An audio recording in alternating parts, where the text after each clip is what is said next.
मैं हूँ सुबा। इस वीडियो में हम डिस्कस करेंगे कि हम अपनी बॉडी के अंदर जमे टॉक्सिन्स यानी गंदगी को कैसे निकाल सकते हैं। जैसे ही आप बॉडी में से टॉक्सिन्स निकालेंगे और बॉडी को अंदर से साफ करेंगे तो आपका वजन अपने आप कम होने लगेगा, स्किन साफ हो जाएगी और पहले से बहुत ज़्यादा एनर्जी फील होगी। सबसे पहले तो ये जानना ज़रूरी है कि जब आप कुछ खाते हैं तो उसका बॉडी में जाके होता क्या है। पहले तो खाना आपके पेट में जाता है जहाँ पे वो टूटता है, फिर आपकी इंटेस्टाइन्स में यानी कि आपकी आंतों में, और आखिर में वो वेस्ट बन के बॉडी से बाहर निकल जाता है।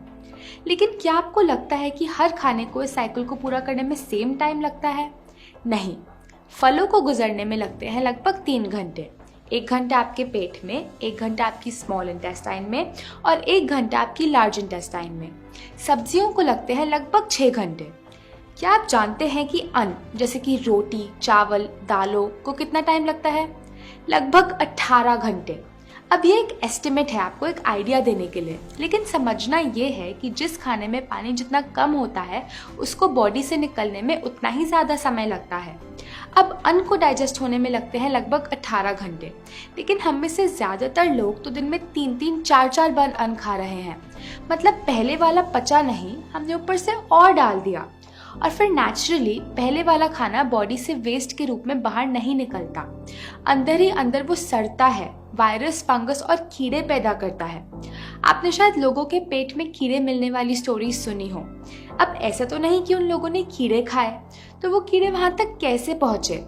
एक्चुअली वो अंदर सड़ रहे ना पचे हुए खाने से पैदा होते हैं। आपने सुना होगा you are what you eat. ठीक है, पर सच्चाई तो ये है you are what you ate. जो बर्गर हमने 1 साल पहले खाया था, क्या पता वो अभी भी अंदर पड़ा सड़ रहा हो। चीज़ें जैसे ब्रेड, चीज़, नमकीन, स्नैक्स, बिस्किट, चाय, कॉफ़ी या फिर वो हर चीज़ जो हमें मदर नेचर से, माँ प्रकृति से सीधा सीधा नहीं मिलती, उसे पचाना और बाहर निकालना बॉडी के लिए बहुत मुश्किल होता है। वो हमारी इंटेस्टाइन्स की दीवारों पे चिपक जाता है और एक मोटी लेयर बना लेता है। अंदर से हमारी इंटेस्टाइन कुछ ऐसी दिखती है। उस पे हजारों छोटे छोटे उंगलियों जैसे उभार होते हैं जिसे हम विलाई कहते हैं। इंटेस्टाइन पर जो भी लगा होता है, ये विलाई उसको अपने अंदर सोख लेते हैं और ब्लड में भेज देते हैं, और ब्लड के जरिए वो बॉडी के हर अंग में पहुंच जाता है। अब अगर इंटेस्टाइन की दीवार पे गंदगी जमी होगी तो जाहिर सी बात है कि विलाई गंदगी को ही सोखेंगे। फिर ये गंदगी बॉडी के अलग अलग अंगों में पहुंचकर उनके काम को डिस्टर्ब करती है और उसे हम कह देते हैं बीमारी। अगर ये गंदगी हमारी स्किन में जम जाती है तो हम उसे कह देते हैं एक्ने, एक्जिमा, सोराइसिस। अगर ये स्टोन बन के किडनी या गॉल ब्लैडर में जम जाती है तो हम इसे कहते हैं पथरी। ऐसे ही मोटापा, अगर आपको वजन कम करना है तो अंदर से गंदगी को निकालना होगा। अगर ये गंदगी ब्लड को भारी कर देती है और हार्ट को ब्लड को पंप करने के लिए ज़्यादा प्रेशर लगाना पड़ता है तो हम इसे कहते हैं हाई ब्लड प्रेशर। अगर ये ओवरीज में गांठ या सिस्ट बन के जम जाती है तो हम इसे कहते हैं पीसीओडी, मेंस्ट्रुअल डिसऑर्डर्स। अगर ये इंटेस्टाइन्स में जम जाती है तो हम इसे कह देते हैं कब्ज, और कब्ज सभी बीमारियों की जड़ है। अगर ये हमारे एयरवेज में जम जाती है तो हम इसे कहते हैं एस्थमा। अगर हमारी आर्टरी में जम जाती है तो हम इसे कह देते हैं कोलेस्ट्रॉल। आज ये शायद एक छोटी सी बीमारी बन के बैठी हो, लेकिन अगर हमने इसको साफ नहीं किया तो कल को ये बहुत डेंजरस बीमारी बन के बाहर आ सकती है, जैसे ट्यूमर या फिर कैंसर सेल। तो जब आप इस गंदगी को बाहर निकालेंगे तो सारी बीमारियां अपने आप ठीक हो जाएंगी, क्योंकि जो बॉडी अंदर से साफ है उसमें कोई बीमारी हो ही नहीं सकती। हमारी ये ह्यूमन बॉडी माँ प्रकृति की एक बहुत कीमती गिफ्ट है। थोड़े दिनों बाद हम इसे माँ प्रकृति को वापस लौटा देंगे। जब तक के लिए हमारे पास है, हमारी ड्यूटी है कि हम इसे साफ रखें, बहुत सारी हेल्थ और एनर्जी के साथ, जैसा उन्होंने इसे हमारे लिए बनाया है। मान लीजिए एक गाड़ी है जो पेट्रोल के लिए बनी है। अगर आप उसके टैंक में पेट्रोल की जगह डीजल डाल देते हैं तो क्या वो चलेगी? नहीं। तो पहले आपको डीजल को निकालना होगा और फिर पेट्रोल डालना होगा। ऐसे ही आपकी बॉडी के साथ है। बनी तो थी वो इसके लिए, लेकिन डाल दिया हमने ये, तो कैसे चलेगी? तो पहला स्टेप है गंदगी को निकालना और फिर सही खाना अंदर डालना। इस वीडियो में हम सिर्फ स्टेप 1 की बात करेंगे और अगली वीडियो में स्टेप 2 की।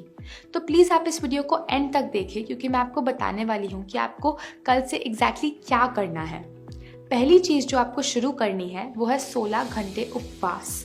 अब आप उपवास का नाम सुन के डर मत जाना, मेरा आपसे प्रॉमिस है कि ये मुश्किल नहीं होगा। देखिए, जो शक्ति आपके अंदर से गंदगी, टॉक्सिन को निकालेगी, बीमारी ठीक करेगी, वजन को कम करेगी, वो शक्ति आपकी बॉडी के अंदर ही बैठी है, ना कि किसी दवाई या बॉटल या इंजेक्शन में। जो डॉक्टर आपको ठीक करेगा वो आपके अंदर ही बैठा है और उपवास करने से आप उसको अपना काम करने का मौका देते हैं। और इसका प्रूफ है, जब आपकी हड्डी टूटती है तो उस पर प्लास्टर लगता है, उसे एक जगह स्टेबल रखने के लिए, उसे आराम देने के लिए। थोड़े दिनों बाद वो हड्डी खुद ब खुद जुड़ जाती है। ऐसा तो नहीं कि उस प्लास्टर में कोई दवाई है।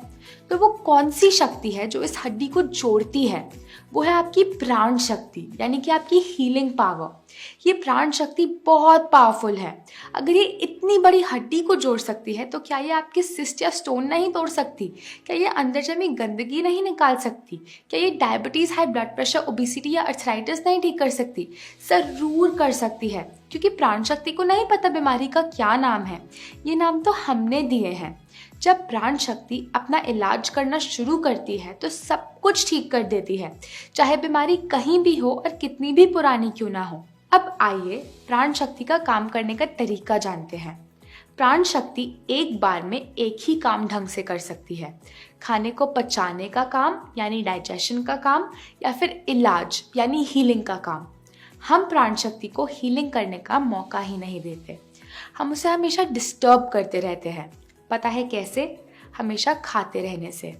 जैसे ही हम कुछ खाते हैं, प्राण शक्ति हीलिंग का काम रोक देती है और डाइजेशन का काम शुरू कर देती है। अनफॉर्चुनेटली हम हमेशा ही खाते रहते हैं। नाश्ते में हमने खाए 2 टोस्ट ब्रेड के, वो डाइजेस्ट हुआ नहीं। लंच में हमने चावल और डाल दिए, वो डाइजेस्ट हुआ नहीं। डिनर में हमने 2 रोटी और डाल दी। तो प्राण शक्ति दिन में 24 घंटे, हफ्ते में 7 दिन खाना ही डाइजेस्ट करती रहती है और हीलिंग का टाइम ही नहीं मिलता। अगर आप चाहते हैं कि प्राण शक्ति हीलिंग करे तो आपको समय समय पे डाइजेशन को ब्रेक देना होगा। हम सजेस्ट करते हैं कि आप रोज रात 16 घंटे का ब्रेक दें। मान लीजिए आपने डिनर रात को 8 बजे खाया, तो अगले दिन दोपहर 12 बजे तक कुछ मत खाइए। 12 बजे आप अपने दिन का पहला सॉलिड मील लीजिए। तो आप दिन में 16 घंटे उपवास कर रहे हैं और 8 घंटे के अंदर अंदर खा रहे हैं। इसको कहते हैं 16 घंटे उपवास, 16 आवर फास्टिंग। दोपहर 12 बजे से पहले आप जूस ले सकते हैं। आप पानी, नारियल पानी या कोई भी सब्जी का जूस ले सकते हैं, लेकिन फ्रूट जूस, चाय, कॉफी या दूध बिल्कुल नहीं लेना। अब सुनने में जितना मुश्किल लगता है उतना है नहीं, क्योंकि 16 में से ज्यादातर समय तो आप सो ही रहे होंगे। आजकल हमें फास्टिंग करना कुछ अब नॉर्मल सी चीज लगती है, बट एक्चुअली माँ प्रकृति ने हमारी बॉडी को टाइम टाइम पे फास्टिंग करने के लिए ही बनाया है। हमारे पूर्वजों के पास सुपरमार्केट, रेफ्रिजरेटर या पूरे साल खाना नहीं अवेलेबल होता था। कभी कभी उन्हें खाने को कुछ भी नहीं मिलता था और वो बिना खाए रहते थे, क्योंकि हमारी बॉडी समय समय पे फास्टिंग के लिए अडेप्टेड है। अब नॉर्मल तो ये है कि हम दिन में हर वक्त खाते ही रहते हैं। आपको दिन में कौन से 16 घंटे उपवास करना है वो आपकी मर्जी। हो सकता है कि दोपहर 12 बजे तक कुछ ना खाना आपके लिए ज़रा मुश्किल हो, लेकिन आपको दिन का आखिरी भोजन शाम 6 बजे खाने में कोई प्रॉब्लम ना हो। ऐसे में आप शाम 6 बजे से लेकर अगले दिन सुबह 10 बजे तक उपवास करें। अगर आप जॉब करते हैं और आप डिनर रात को 9 बजे लेते हैं, तो कम से कम इतना तो कीजिए कि अगले दिन दोपहर 1 बजे तक कुछ सॉलिड मत खाइए। ऐसे रोज 16 घंटे उपवास के थ्रू प्राण शक्ति को थोड़ी हीलिंग का टाइम रोज मिल जाता है। अगर आपको 16 घंटे बहुत ज़्यादा लगते हैं तो कोई बात नहीं, आप 14 घंटे उपवास से शुरुआत कीजिए। धीरे धीरे उसको 16 तक लेके जाइए, कोई बात नहीं। 12 घंटे उपवास तो शायद आप अभी भी कर रहे होंगे। मान लीजिए आपने डिनर रात को 8 बजे खाया और अगला भोजन अगले दिन दोपहर 12 बजे। आपका डिनर अगर हल्का है तो करीब 6 घंटे में डाइजेस्ट हो जाएगा। तो रात 8 बजे से लेकर सुबह 2 बजे तक आपके डाइजेशन आवर्स चल रहे हैं, यानी पचाने के घंटे। जैसे ही खाना डाइजेस्ट हो जाता है, प्राण शक्ति क्या शुरू कर देती है? हीलिंग। तो अगले 10 घंटे आपके हीलिंग आवर्स होंगे, यानी इलाज के घंटे। इस दौरान आपकी प्राण शक्ति टिश्यूज को रिपेयर करती है, स्किन से पुराने दाग धब्बों को दूर करती है, डेड सेल्स को बदलती है, स्टोन्स यानी पत्थरी को निकालती है, फैट को घटाती है, सिस्ट्स फाइब्रॉइड्स को तोड़कर हार्मोन्स को रेगुलराइज करती है, इंटेस्टाइन्स में जमी गंदगी को हटाती है, एयरवेज में से म्यूकस को साफ करती है, आर्टरीज में से कोलेस्ट्रॉल को निकालती है। उपवास के दौरान आपकी प्राण शक्ति हर अंग की गहराई में जाकर वहां पड़े टॉक्सिन्स या गंदगी को उठाकर स्टूल, यूरिन, स्वेट और ब्रेथ के थ्रू बाहर फेंकती है।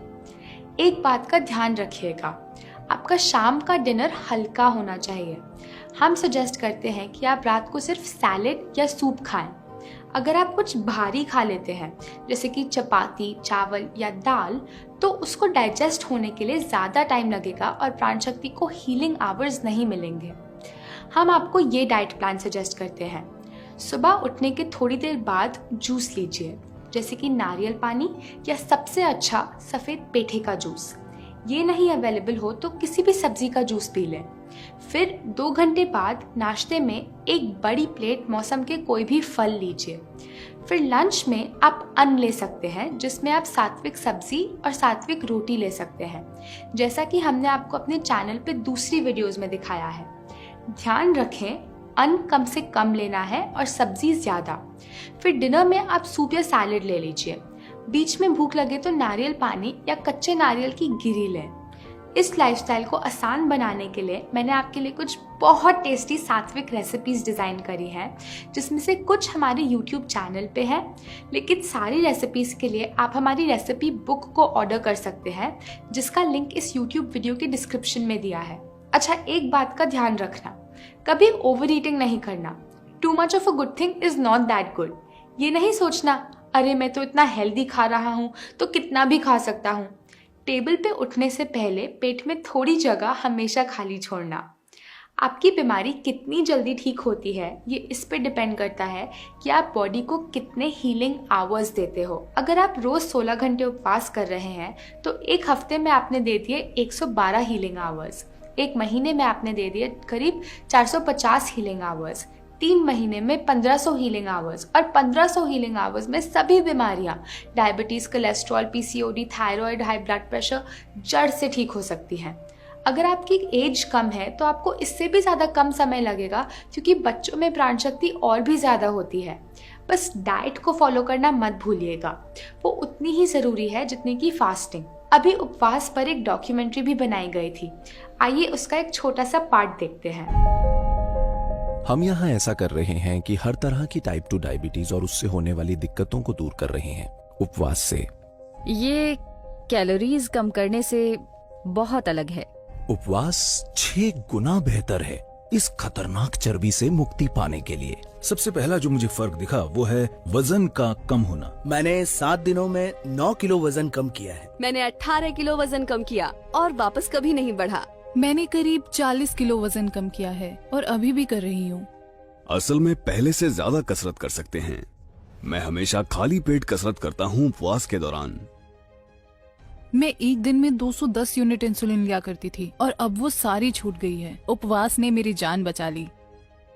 ये दवाई से भी अच्छा है। मैं हाई ब्लड प्रेशर और कोलेस्ट्रॉल कम करने की दवा ले रही थी और वो 2 हफ्ते बाद आई और उसका ब्लड प्रेशर नॉर्मल था, और अब मैं कोई दवा नहीं ले रही हूँ। उपवास उतना ही प्रभावकारी है जितनी की कीमोथेरेपी। मेरी गांठ लगातार कम होती रही और अब बिल्कुल खत्म हो गई।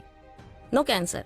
21 साल से मैं हूँ cancer free. Isn't that amazing? दुनिया का हर धर्म हमें उपवास करना सिखाता है, चाहे वो एकादशी हो, रोज़ा हो या गुड फ्राइडे हो। मैंने इंडिया के कुछ गहरे वेदों को स्टडी किया है, जैसे आयुर्वेदा, नेचुरोपैथी, योगा, और सभी इस एक सिद्धांत का पालन करने को बोलते हैं। जब आपको दोपहर तक खाने के बारे में नहीं सोचना पड़ता तो आप पहले से ज़्यादा प्रोडक्टिव होते हैं। आप दिन में पहले से ज़्यादा काम निकाल पाते हैं, क्योंकि आपको हर समय खाने के बारे में नहीं सोचना पड़ता। Okay, let's move on. Please आप इस वीडियो को एंड तक देखें, क्योंकि मैं आपको डिटॉक्स करने के 2 और इम्पॉर्टेंट तरीके बताने वाली हूँ जो मैंने अपने गुरुओं से सीखे। और इस वीडियो को अपने सारे फ्रेंड्स और फैमिली के साथ शेयर करें ताकि माँ प्रकृति की ये नॉलेज इंडिया के हर घर तक पहुँचे और सभी बिना दवाइयों के ठीक हो सकें। इस चैनल को ज़रूर सब्सक्राइब करें और नीचे दिए गए बेल बटन को दबाएं ताकि आपको हमारी नेक्स्ट वीडियो का अपडेट मिलता रहे। दूसरी चीज़ जो आपको शुरू करनी है वो है एनेमा। सिर्फ क्योंकि हम रोज़ बाथरूम जा रहे हैं तो ज़रूरी नहीं कि हमारी इंटेस्टाइन साफ हैं। मान लीजिए आप 30 साल के हैं। क्या आपने कभी 30 साल पुराने घर के प्लम्बिंग पाइप्स देखे हैं? उसमें से रोज पानी और गंदगी जरूर गुजर रही है, लेकिन 30 सालों के बाद उसकी दीवार पे इतनी गंदगी इकट्ठा हो जाती है कि किसी भी चीज का गुजरना मुश्किल हो जाता है। ऐसा ही कुछ हमारे साथ है और हर रोज हमारी इंटेस्टाइन में और ज्यादा गंदगी जमा हो रही है। हमें कुछ ऐसा चाहिए जो इस गंदगी की हार्ड लेयर को सीधा मेल्ट कर सके। ये वैसे ही है जैसे हमारे बर्तनों के नीचे चिपक जाती है। हम इसे कैसे निकालते हैं? पानी में भिगोकर। उचित समय दिया जाए तो पानी लगभग हर चीज को घोल सकता है। तो अब हम अपनी इंटेस्टाइन्स में पानी कैसे लें? एनेमा के थ्रू। ऐसा एनेमा लें जो कुछ ऐसा दिखता है। कुछ केमिस्ट इसको अपने पास रखते हैं, वरना आप इसे ऑनलाइन भी खरीद सकते हैं और ये काफी सस्ता होता है। इसको 2-3 बार पानी से धो ले और फिर एनेमा पॉट में 200 से 300 ml साफ पानी भर लीजिए। इसको लेने की बेस्ट जगह है आपका बाथरूम। पाइप की टिप पे थोड़ा नारियल का तेल लगा लीजिए। फिर इसको किसी ऊंचे शेल्फ पर रख लें। आपकी कमर से ऊंचा होना चाहिए। जमीन पे कोई मैट बिछा लीजिए और फिर घुटनों के बल उल्टा लेट जाइए और पाइप को सिर्फ 2 इंच रेक्टम के अंदर डाल लें। एक हाथ से पाइप को पकड़े रखें ताकि वो बाहर ना गिरे। जल्दी ही पानी एनेमा पॉट से खाली होकर आपकी इंटेस्टाइन्स में भर जाएगा। फिर पाइप को बाहर निकाल ले और पानी को करीब 10 मिनट तक अंदर होल्ड करके रखिए। बीच में थोड़ा वॉक कर लें। अपने पेट की मसाज करते रहिए ताकि गंदगी अंदर अपनी जगह छोड़ने लगे। जब आपको बाथरूम जाने का प्रेशर हो तो बाथरूम जाइए और आप देखकर सरप्राइज हो जाएंगे कि अंदर कितनी गंदगी, कितने टॉक्सिन्स जमे पड़े थे। ये बिल्कुल सेफ है। अनसेफ तो ये है कि हम वो सारे टॉक्सिन्स को अपने अंदर सारा दिन लेके घूमते रहते हैं। जब मुझे इसके बारे में पहले पता लगा तो मैंने अपने गुरु से कहा, मैं आपकी हर बात मान लूंगी लेकिन मैं एनेमा कभी नहीं करूंगी। लेकिन मेरा विश्वास कीजिए, सिर्फ एक बार इसको लेने के बाद ये बिल्कुल नॉर्मल लगने लगा। जब हम दांत ब्रश करते हैं तो हम ये नहीं सोचते, छी मैं नहीं दांत ब्रश करूंगी क्योंकि वो कितने गंदे हैं। तो हम अपनी इंटेस्टाइन्स के बारे में ऐसा क्यों बोलें?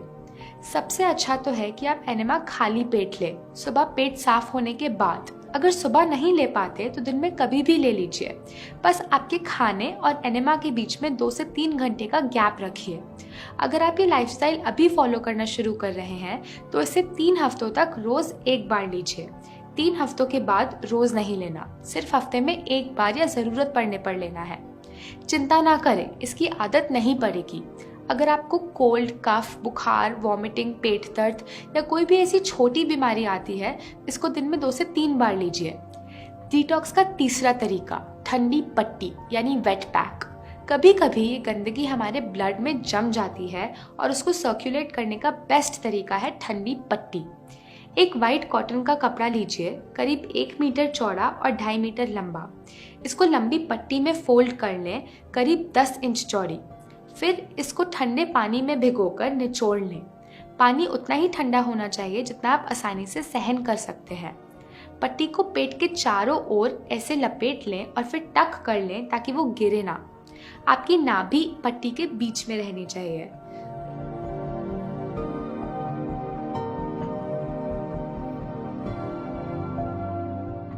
एक और छोटी पट्टी लें, करीब 2 इंच चौड़ी, ठंडे पानी में भिगोकर इसे अपने गले पे लपेट लें।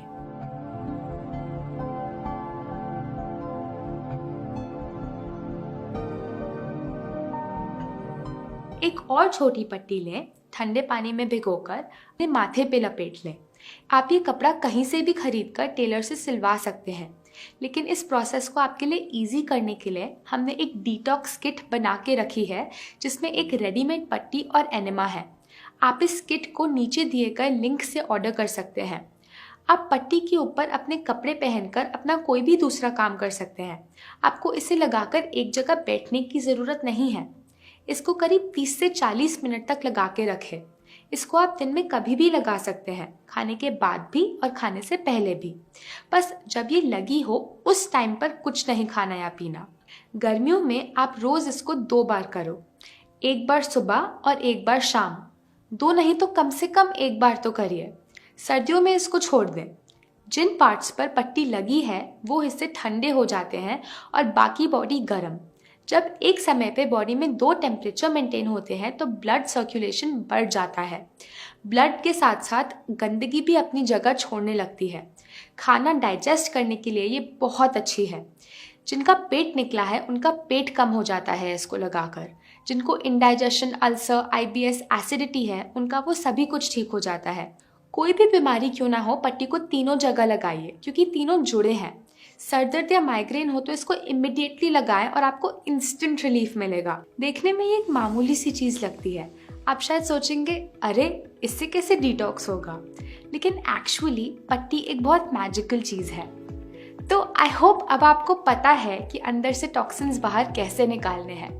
आई सजेस्ट आप तीनों चीज़ें साथ करें, तभी आपको मैक्सिमम बेनिफिट मिलेगा। इस वीडियो को अपने सारे फ्रेंड्स और फैमिली के साथ ज़रूर शेयर करें ताकि वो सभी दवाइयाँ छोड़कर मदर नेचर के पास वापस आ सके। अगली वीडियो में हम फूड प्रिंसिपल्स और डाइट प्लान को डिटेल में डिस्कस करेंगे। So goodbye for now और हम जल्दी मिलते हैं।